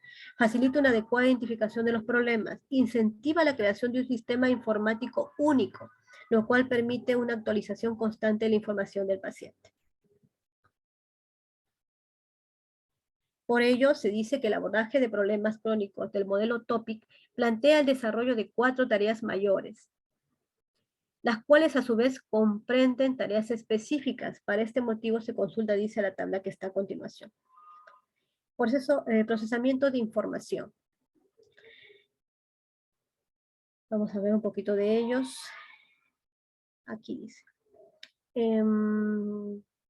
Hay que tomar una decisión adecuada en el tiempo que dispone del primer. Incluye evaluación de las preocupaciones y expectativas del paciente, haciendo preguntas abiertas. Es decir, durante la consulta, el profesional de la salud tiene que hacer preguntas abiertas, explorando sus ideas y lo que espera de la consulta. Evaluar la gravedad y el control de la condición, preguntando por síntomas, frecuencia de uso de medicamentos, revisando resultados en el caso del médico. En el caso del profesional de enfermería, pues hará preguntas en cuanto a medidas de prevención, alimentación, cómo es su entorno, con quienes vive, basados más a su aspecto emocional, social, nutricional. Esos aspectos la enfermera tiene que conocer, sus antecedentes patológicos, sus antecedentes familiares, el tratamiento que está tomando actualmente y si lo toma de forma frecuente, si lo toma todos los días, cuál es el régimen, qué medicación consume. Evaluar la adherencia y efectos adversos. Bueno, esto es indicado hacia el médico, pero en cuanto al profesional de enfermería, lo que puede hacer es saber si hay adherencia, como les decía, si lo consume diariamente, si esta persona, el paciente, durante su visita domiciliaria, ustedes preguntan, ¿lo consume solo? ¿Existe una persona que le ayuda a tomar el tratamiento? Si tiene alguna complicación en algún órgano, es una paciente con una enfermedad crónica preexistente, hacer esa anamnesis, preguntar si se ha realizado exámenes de laboratorio, si tiene problemas de tabaquismo, alcoholismo, porque en los adultos mayores también existe eso, aunque en menor cantidad, pero existe. Hay personas adultos mayores que si bien no todos tienen el problema de alcoholismo, pero sí son consumidores de tabaco, son fumadores, hiperlipidemia, si se ha hecho algún examen de laboratorio para saber si existe un buen nivel de triglicéridos, colesterol en sangre, problemas cardiovasculares preexistentes. Cuando hablamos de la integración, aquí por ejemplo dice, comprende, implica conocer a la persona y su contexto. Ese es el modelo TOPIC. Desarrollar una relación indispensable y continua en el tiempo, con responsabilidad que permita tener al final mejores resultados en salud. Comprende el desarrollo de las siguientes estrategias. Algo que ustedes tienen que tener en consideración con este modelo es que las estrategias a considerar son cuidado incondicional y preocupación por el paciente y su familia. Por eso creemos que va dirigido al primer nivel de atención. Colaboración e inclusión del paciente y su familia en el manejo de la enfermedad. Sensibilidad a las necesidades educacionales y personas del paciente y su familia. Una perspectiva de manejo de enfermedad crónica como un proceso en curso que requiere una relación de continuidad, del cuidado entre el médico y el paciente y la familia. El adulto mayor no puede tener un tratamiento y los familiares no pueden tener desconocimiento de este. Todos tienen que estar involucrados en el tratamiento y en la enfermedad crónica del adulto mayor. Es así que se considera la integración de la información y la relación médico-paciente. Cuando hablamos del modelo TOPIC, se considera este punto, que consta de 2 tareas que son renegociar el plan de manejo. Se usa la noción que tiene el paciente sobre su enfermedad y los beneficios de tratamiento para así acordar objetivos y metas alcanzables y medibles. Es decir, tenemos que conocer cuánto conoce el adulto mayor o el cuidador, si tenemos un adulto mayor con un diagnóstico muy severo o crónico que no le permite cuidarse por sí solo, dependiendo de la situación, preguntarle cuál es la noción de su enfermedad, qué es lo que conoce sobre su diabetes, qué es lo que conoce sobre su enfermedad cardiovascular, y de acuerdo a eso plantea los objetivos en conjunto con el paciente. Objetivos y metas alcanzables. No vamos a pedir que un mes pues recupere el peso adecuado, pues si tuviese un sobrepeso. Tiene que ser una meta alcanzable, bajar el peso que podría ser medible en un mes, que podría disminuir con las medidas que sean o estrategias que hayan sido indicadas por el nutricionista a la par con el médico. Se requiere de habilidades de negociación, de cambio, de estilo de vida. Por eso es que el paciente tiene que conocer su estado de salud. De esta manera, los pacientes usualmente aceptan pruebas diagnósticas para saber, para hacerle controles de cómo está su nivel de glucosa, cómo está su nivel de triglicéridos, si le mandamos un hemograma completo. Entonces, eso va a ser en coordinación con el paciente. Las tareas TOPIC para enfermedad crónica. Por ejemplo, si hablamos de procesamiento de la información, las tareas menores será evaluación de expectativas del paciente, evaluación de la gravedad, descartar daño del órgano, revisar el estado de la enfermedad y las comorbilidades. Desarrollo de la relación médico-paciente, establecer una relación terapéutica de confianza, pero de respeto mutuo. Integración de la información, renegociar el plan de manejo, que es lo que le mencionaba. Aprendizaje de por vida, aprender del encuentro revisado de guías técnicas y aplicables. Claro, o sea, no solamente va dirigido a que el paciente conozca su enfermedad, a que continúe con sus medidas de autocuidado, sino que también sea a largo plazo, que continúe con esas medidas. Cuando hablamos del apoyo al autocuidado, los pacientes deben ser dedicados y persistentes en su autocuidado o en su cuidado de la propia enfermedad crónica. El autocuidado del paciente en la enfermedad crónica refleja las tareas de los médicos, tales como chequear el azúcar. Si basamos al autocuidado, al seguimiento de este autocuidado desde el profesional de enfermería, si bien no va a ser el diagnóstico, terapéutica, pero el profesional lo que va a hacer, el profesional de enfermería lo que va a motivar es el monitoreo, la orientación, capacitación, seguimiento de reacciones adversas, seguimiento de la terapéutica si lo está consumiendo diariamente, a través de llamadas telefónicas, a través de visitas domiciliarias, eh, preguntarle si ha tenido alguna complicación de su enfermedad.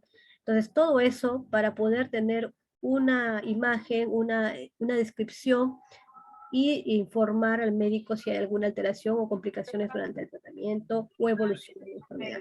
También se ha solidarizado con la familia de la menor ultrajada de Chiclayo que dio una dura sanción. ¿Qué consta de una cita menor? Aprendizaje de por vida. Entonces, es importante considerar todos estos aspectos de la atención del adulto mayor para evitar que haya alguna complicación durante su desarrollo. Las pruebas de arranque de operaciones de la nueva refinería de Talar.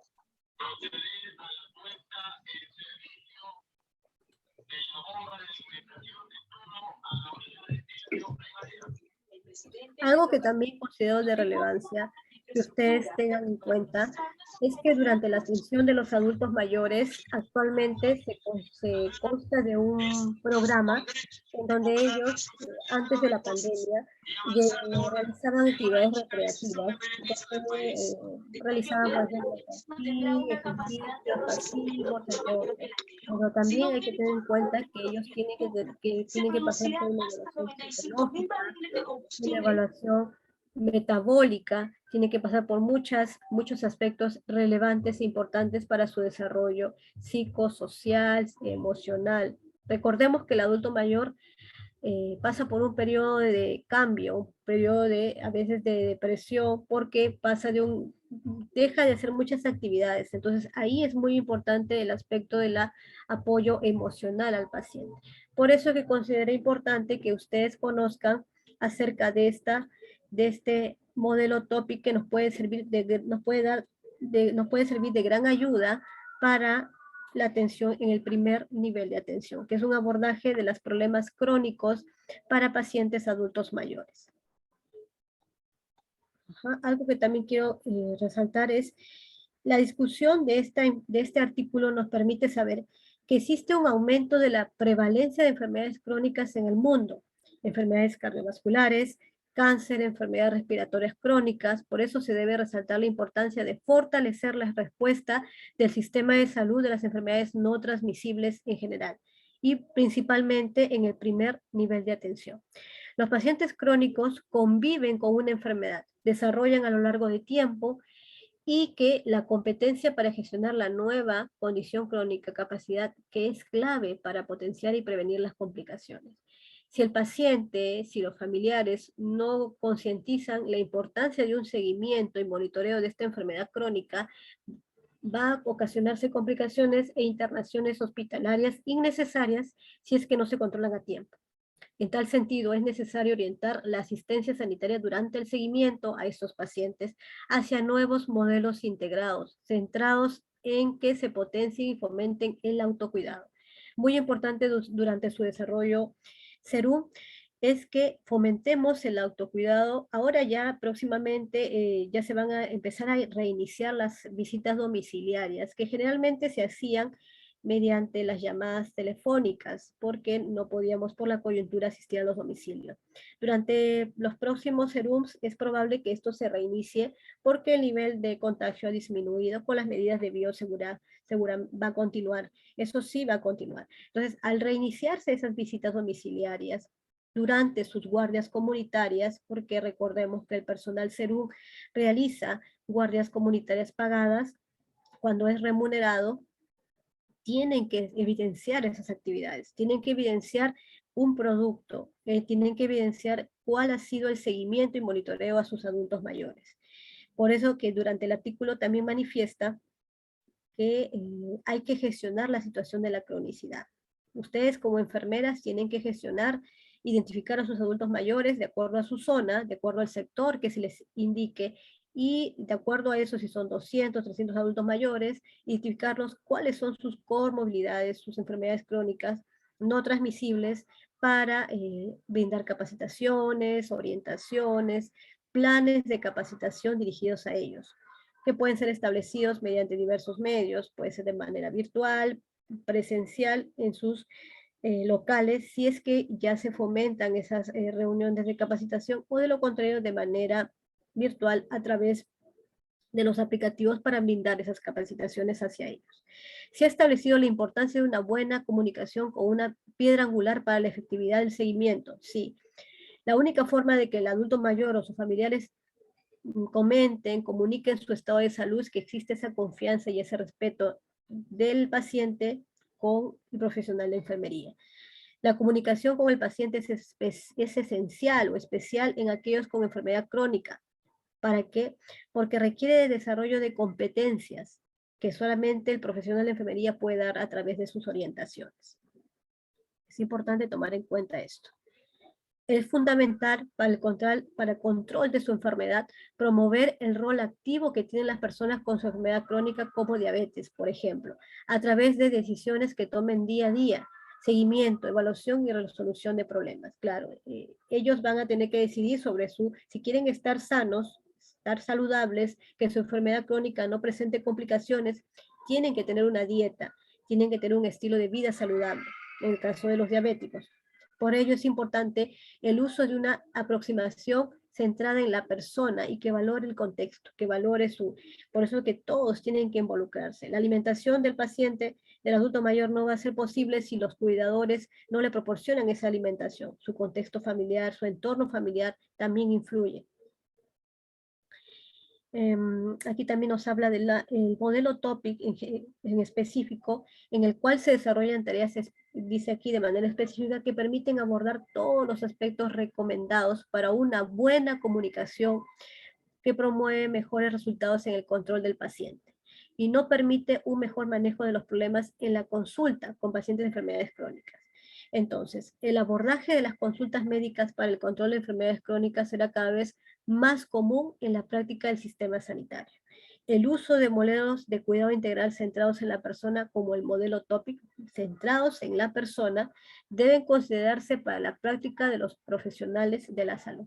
O sea, este modelo TOPIC no solamente actualmente en este artículo fue empleado por médicos, pero también puede ser utilizado por otros profesionales como un modelo dirigido o centrado en la persona, en el usuario final, en el usuario de la atención. Entonces, en este caso, si lo dirigimos nuestras atenciones, nuestro seguimiento, monitoreo, orientaciones, planes de capacitaciones como enfermeras hacia este grupo de la población, va a ser más fácil identificar, promover, prevenir enfermedades crónicas no transmisibles.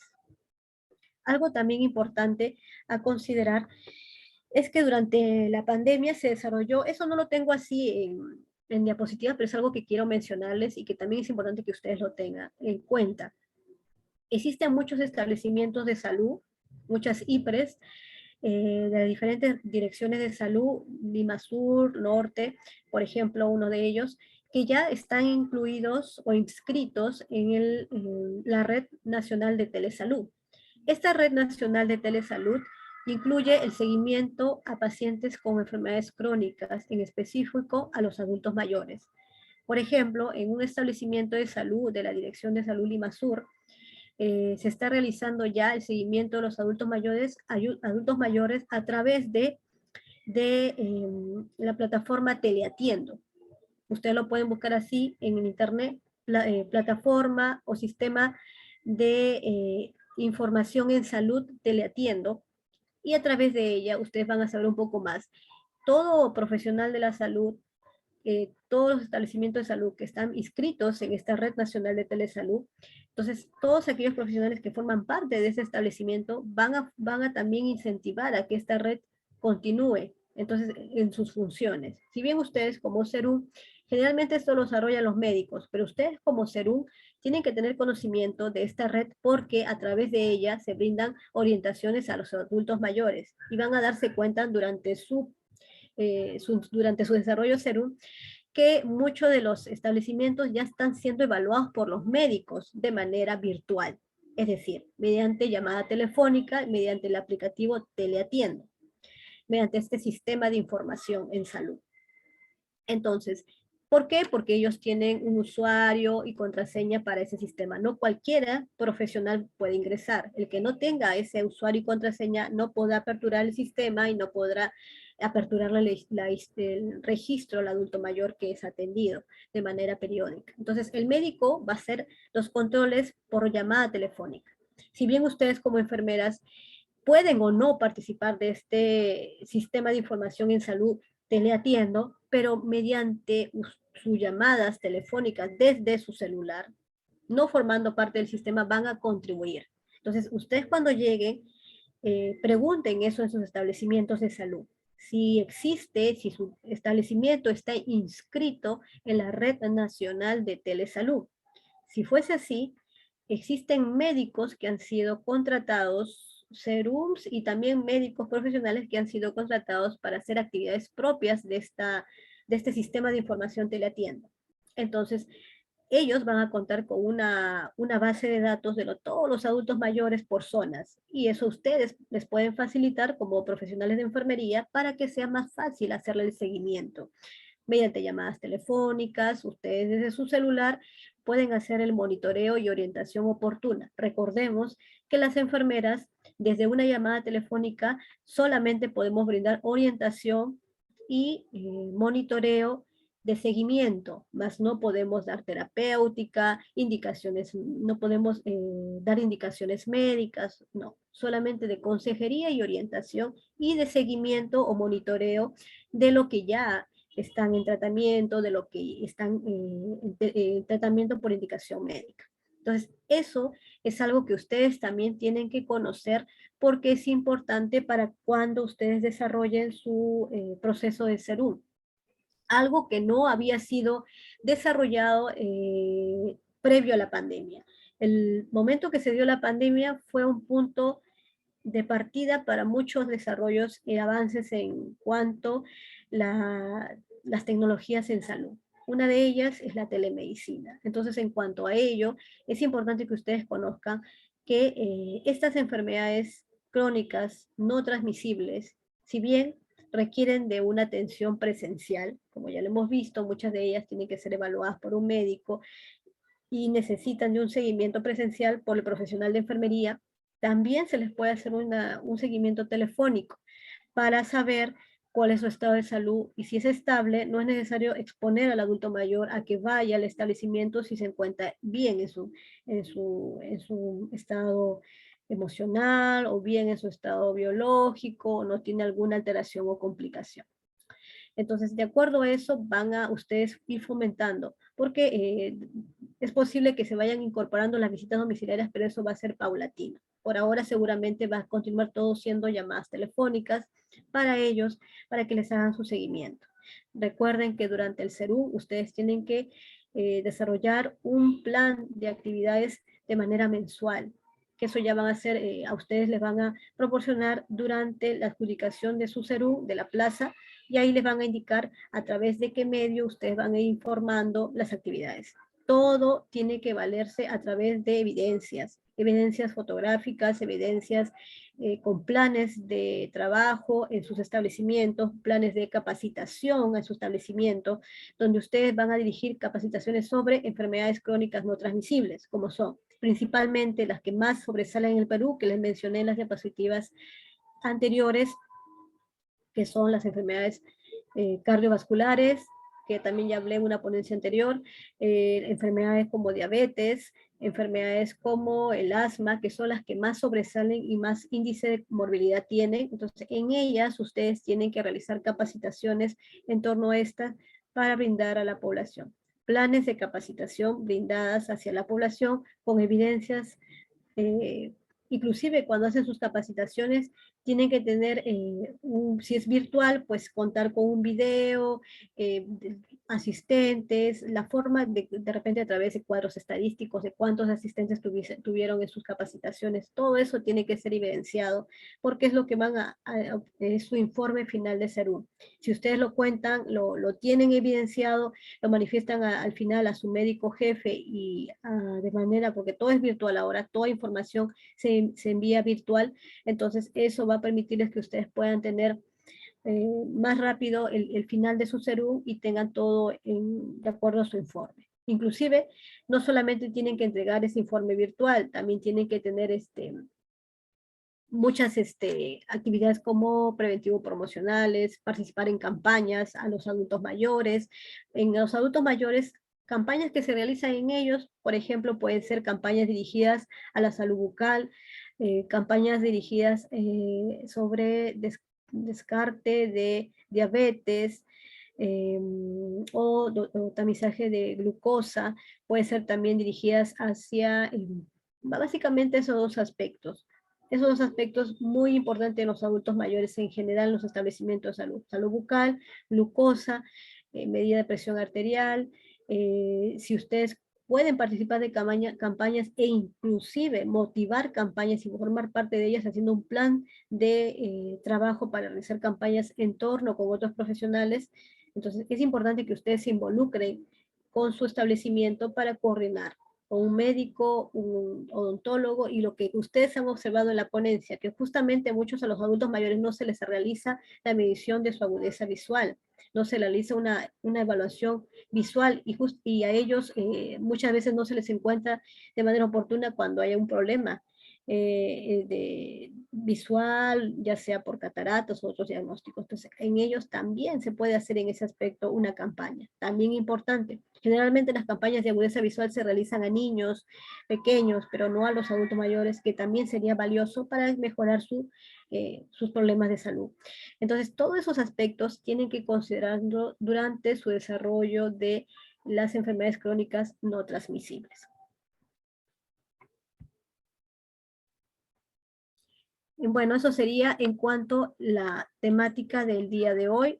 Algo que también, esa es la norma que no les llegué a mostrar en ese momento, esa es la norma técnica de salud para las personas con atención de personas con tuberculosis.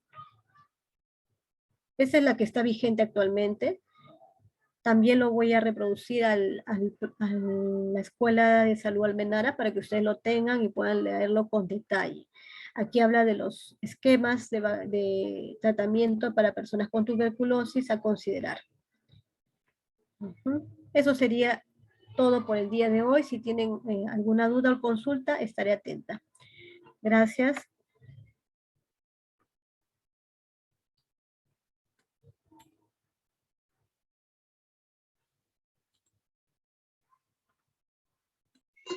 Buenas noches, profesora. He entrado muy tarde. No sé si podría hacer el favor de enviarnos la grabación del curso. Por supuesto que sí, por supuesto que sí. Ahora le proporciono a la Escuela de Salud Almenara todas los videos, porque esto está siendo grabado, así como también algunos documentos que también considero de relevancia, como las normas técnicas, artículos. No se preocupe. Ya, muchas gracias, licenciada.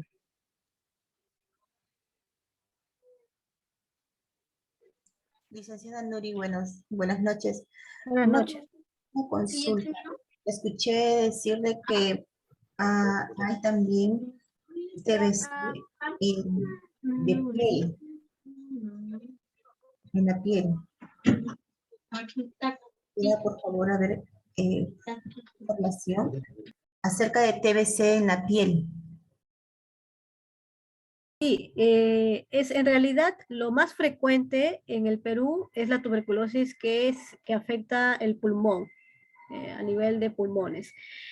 Pero en piel, inclusive en órganos, entonces, pero son muy bajos, no hay una incidencia notable en el Perú. Le cuento eso porque bueno, ya hace muchos años yo terminé cuando estaba estudiando en el pregrado, vi un caso a nivel del Hospital 2 de Mayo, a un caso de un paciente con tuberculosis en la piel, y fue muy notorio porque tenía deformidades en la piel, problemas, pero es muy difícil. Generalmente en el Perú lo que más incide es tuberculosis pulmonar. Por eso que es más fácil de identificar, y por eso les mencionaba que hay que tener mucho cuidado durante nuestro desarrollo como serums. Ustedes como ahora lo van a desarrollar como profesionales durante la etapa de serum, tienen que reconocer, identificar a tiempo aquellos contactos de pacientes diagnosticados, o aquella persona que tiene esa sospecha y les pregunta: señorita, ¿será que yo tengo tuberculosis? Porque hace poco estuve conversando con una persona en el trabajo o una amistad y le dijeron que tiene tuberculosis y la han diagnosticado. Entonces, lo importante es que ustedes, al detectar a tiempo, de forma oportuna, cuando la tuberculosis es latente, está en el episodio de ser latente, es decir, aún no contagia, pero requiere de una TPI, una terapia preventiva de isoniazida. Entonces ahí justamente ustedes cortan ese camino de ser latente a ser ya la enfermedad. Si ustedes lo identifican a tiempo, no pasa enfermedad, no es contagiosa, y simplemente cortan ese camino de transmisibilidad, y evitan que existan más personas con esta enfermedad, que si bien es curable, pero también es prevenible. Y como sabemos, en estos años se ha perdido pues la identificación de estos pacientes. Entonces, es muy importante identificarlos a tiempo.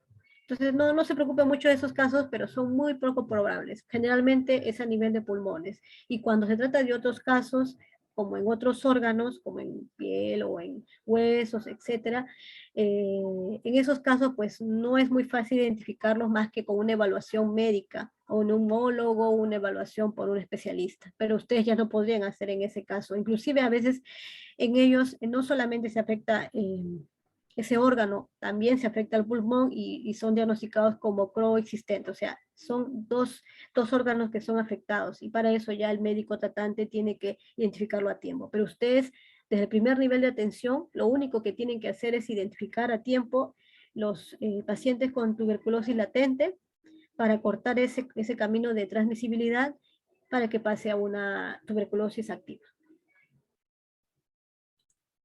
Muchas gracias, licenciada. También escuché decirle que existe una prueba molecular GNSPER para detectar los bacilos de Koch.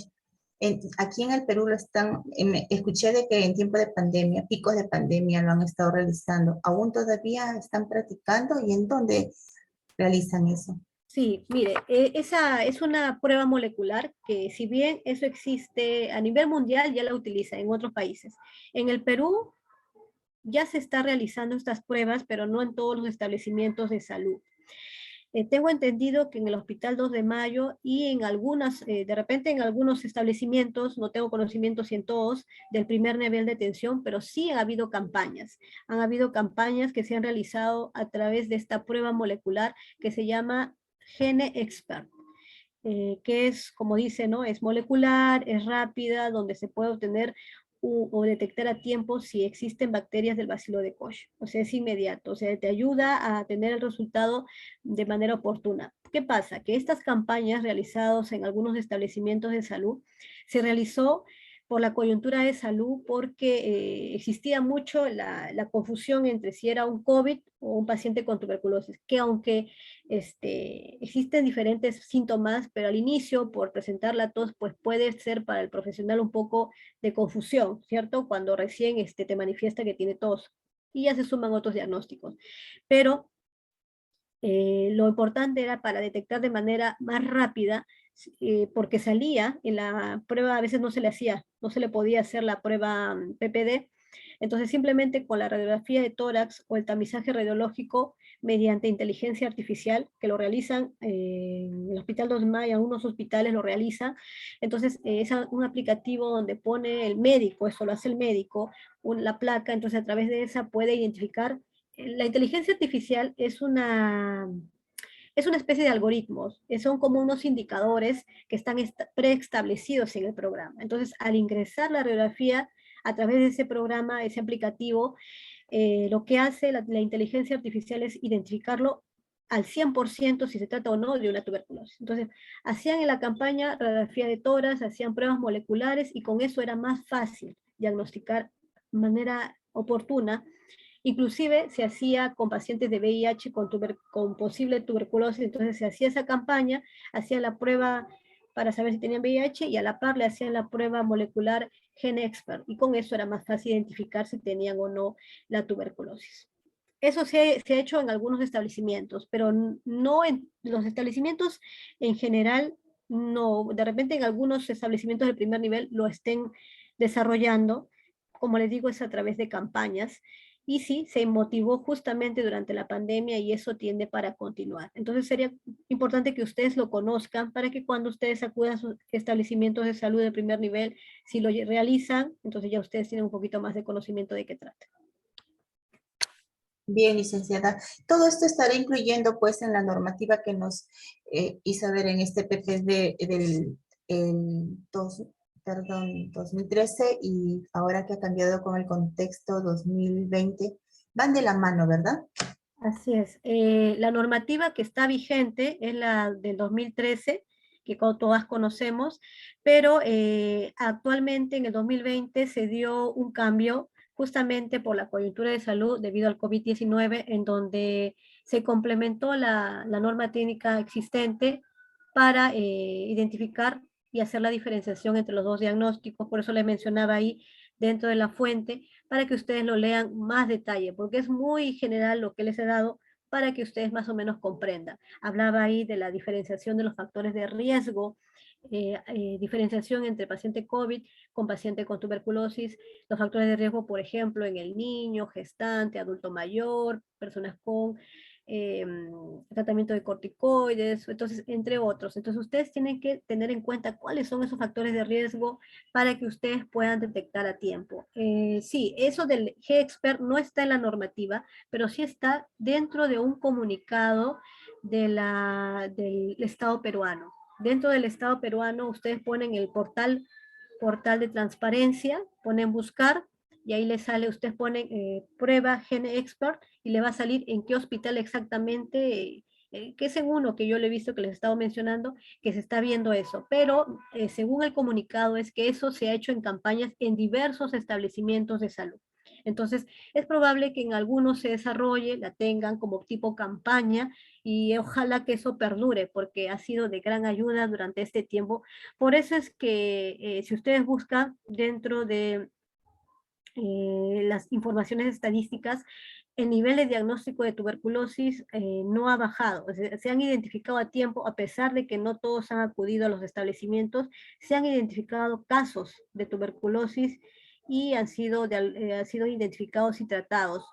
Tal vez no de manera tan oportuna, pero no ha bajado tanto el índice de captados. Y eso es porque a través de esas campañas se ha motivado eso, ¿no? A través de esas campañas que son una prueba más rápida para identificarlos a tiempo. Muchas gracias, licenciada Yuri.